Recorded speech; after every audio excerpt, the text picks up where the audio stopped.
September 5th, there was an engine shutdown in flight on a Transaero Boeing B767 in Barcelona, Spain. I came across this on YouTube, actually, when a passenger filmed flames bursting out of the left engine, and then the engine subsequently shut down, and the plane was forced to have an emergency landing. Also on September 5th, there was an unresponsive pilot that led to a plane crash in the sea near Jamaica. This was at least the second and possibly the third event in 2 days of a pilot passing out in flight. F-16s were sent up to escort the plane. They saw the pilot was hunched over at the controls, and they have not found the wreckage of that plane yet. Oh, so it crashed. Yeah, it was a gentleman, I believe his last name was Glazer. He and his wife, he's a property manager in New York of a real estate company. And she died too? Yeah, So this was a Oh. propeller craft. yes. Private plane, yeah. On September 6th, in California, there was a small plane crash in Warner Springs. Warner Also, Springs, so that anybody and everybody knows, is a naval installation. It is a high desert training area. I attended the Survival, Evasion, Resistance, and Escape School at Warner Springs. It's above Miramar. also on September 6th in Iowa, there was a farm helicopter that crashed in Pottawatomie County, and the NTSB had released a report in March of this year saying there had already been 10 helicopter crashes in the first 3 months of 2014, and that was far beyond anything else they had ever observed statistically, and they have not offered an explanation. There's a lot of that going around. Vigner. On September 7th in Minnesota, there was a fatal plane crash north of Montevideo. On September 8th, in Colombia, there was a plane crash killing 10. Also on September 8th in New York, 2 were killed when a small plane crashed into a rail car. Also September 8th in Nevada, 1 was killed in a plane crash at a national championship of air races during a qualifying run. On September 9th, there was a plane crash in Mexico, leaving 5 dead. That was in Sinaloa. Sinaloa. Mm-hmm. Also September 9th in Texas, there was a plane crash near LaPorte. Also September 9th in Connecticut, there was a plane crash in Watertown. Are these commercial or private or mixed? Mixed. Most Okay. of them are private, small planes. Yeah.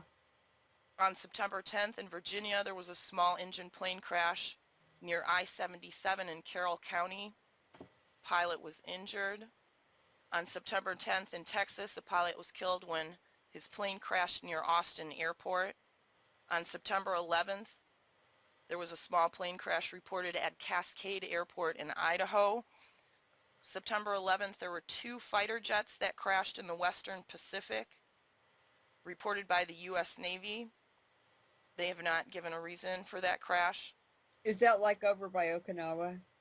I want to say that it was near Guam, but I'm not positive, and there may have been a drill going on in the area. I'm sorry, 250 miles west of Wake Island. Oh, Wake Island. But there were 2 fighter jets that crashed. Out in the middle, yeah. Also, September 11th, a UPS cargo plane had an emergency landing due to hydraulic problems. We know what that is. September 11th, a military plane crashed in Gulu. Pilot ejected to safety. Do you have a reason on that one? No. September 12th, plane flips while landing at Austin Executive Airport. This was the second plane crash there in a week. Wow. Ground loops? Ground loop. Jesus. Somersaults on the runway. On September 13th in Maryland, small plane flips over at Maryland Air Park. That may have been weather related. Uh-huh. Mhm. Also, there's 6 or 7 events just on September 13th. Alaska, there's a small plane that crashed near Mount Susitna. In the United Kingdom, man injured after North Chapel plane crash. In Georgia, woman hospitalized after a plane crash in Walton County. In South Africa, 2 were injured in East Rand when a plane crashed. Also in South Africa, same day, 2 were hurt in Alisdale during a small plane crash. And today there were 3 events. September 14th in Canada, there was a plane crash near Brigden. There was a small plane crash, 3 were killed in Slovenia. And Mudgee, Australia, 2 died in a small plane crash. So this is just the last 8-9 days what's happened, and there were only 2 of these published in mainstream media. One was the Jamaican flight, because it was being tracked all over Twitter at the time when it occurred, and then there's another missing plane that's not even on this list that had left the Dominican Republic on the 12th, and that plane has not been heard from, and no wreckage has been found. David Rockefeller's son was killed in a plane crash on his father's birthday just a couple weeks ago. With the small planes, you're looking for a couple of different indicators, and in a lot of cases this is going to be Wigner, but there are many other reasons for small plane crashes, and in 3 cases that we're certain of, the case of John Kennedy Jr., Oh yeah. the Wisconsin senator, his name escapes me right off of the Wellstone. top, right? Wellstone. Yes, and David Rockefeller's son. Well, those were prearranged events. That's yeah. definite. So you've got that, small planes, maintenance, and actual handling. You have a lot more trouble with crosswinds, that variety of things. So on an examinational basis, statistically, I'll give you odds right now that better than 70% of it's coming from Wigner. Yeah. Aren't small planes, though, that are privately owned usually better cared for? You know, the pilots do their own inspections. They do their own inspections. They do their own maintenance. Allow me to suggest that entropy is starting to set in with a lot of processes, including human processes. That's right.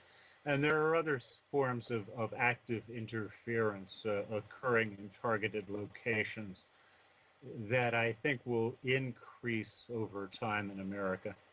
Yeah, he's right.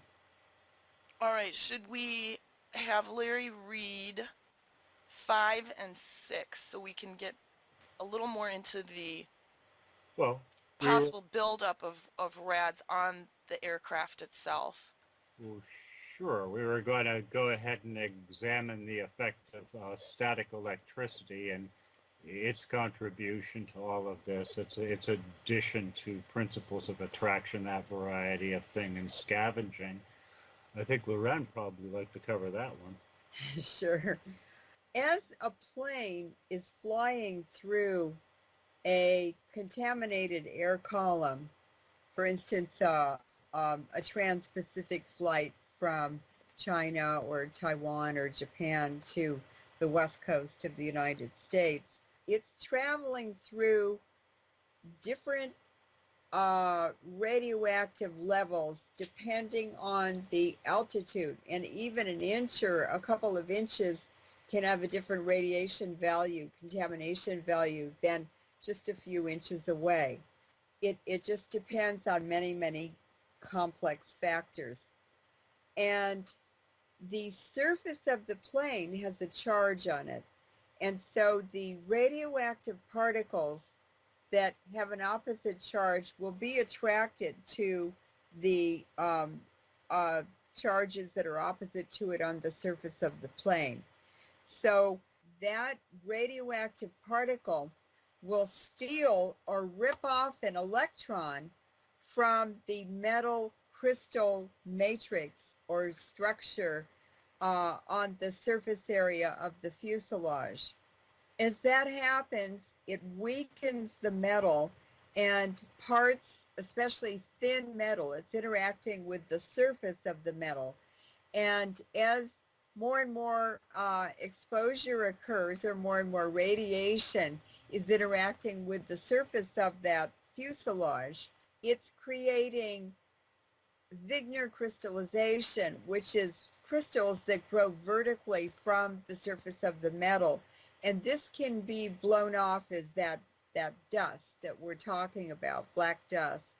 It depends on the material, the alloy, the thickness of the metal that's on the fuselage. As I said before, the really thin metal that's used for crimping crimping hoses onto fixtures and so forth is very, very susceptible, and plus it's under high pressure in the hydraulic system. So we're going to see more and more surface damage on commercial planes, especially because they fly so frequently. And Christina, you really should describe that flight you went on where you changed planes twice on each leg of the flight and what you saw on those planes. Another thing is that on the daily plane accident incidents website, it's for the whole planet, you can see that for the United States, they have the highest rate of airplane incidents in the world. And I suspect that this is not only the high radiation exposure here, but also the scrimping on the maintenance of planes in the United States as our economy is in decline. And so in order for the airlines to save money or to make up for losses, from different causes, they're scrimping on the maintenance and the care of the planes. And I would like you to describe what you saw on the wing surfaces of the planes you were flying on and the airline, because I'm going to make sure I never fly on that airline. Not that we would ever fly anyway. In June of this year, I had a family emergency in Utah, and I wasn't happy about having to fly, knowing what I do about planes and what I had been studying intensely.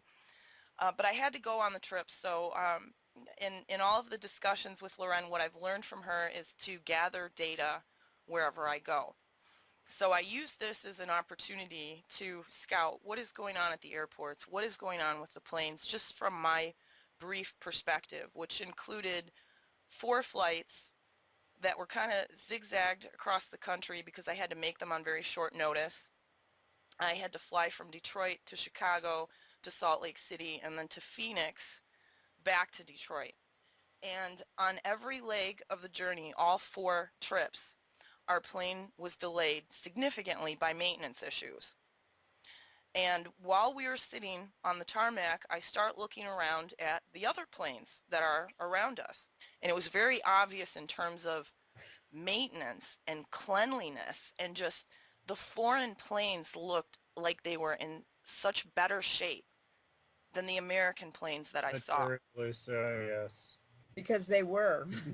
And on one flight in particular from Phoenix to Detroit, there were 8 strips of duct tape on the right wing, and I had placed all my seats in the same location for each flight so I could have like a comparison of what the right wing looked like.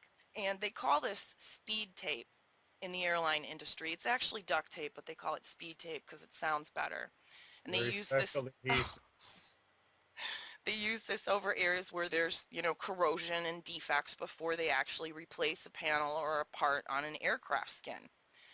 And it was really concerning to see this. And when I got back and I did a story on it for Climate Viewer with all of these pictures, the people that contacted me were like, I would have never flown on that plane when they saw the pictures of this wing.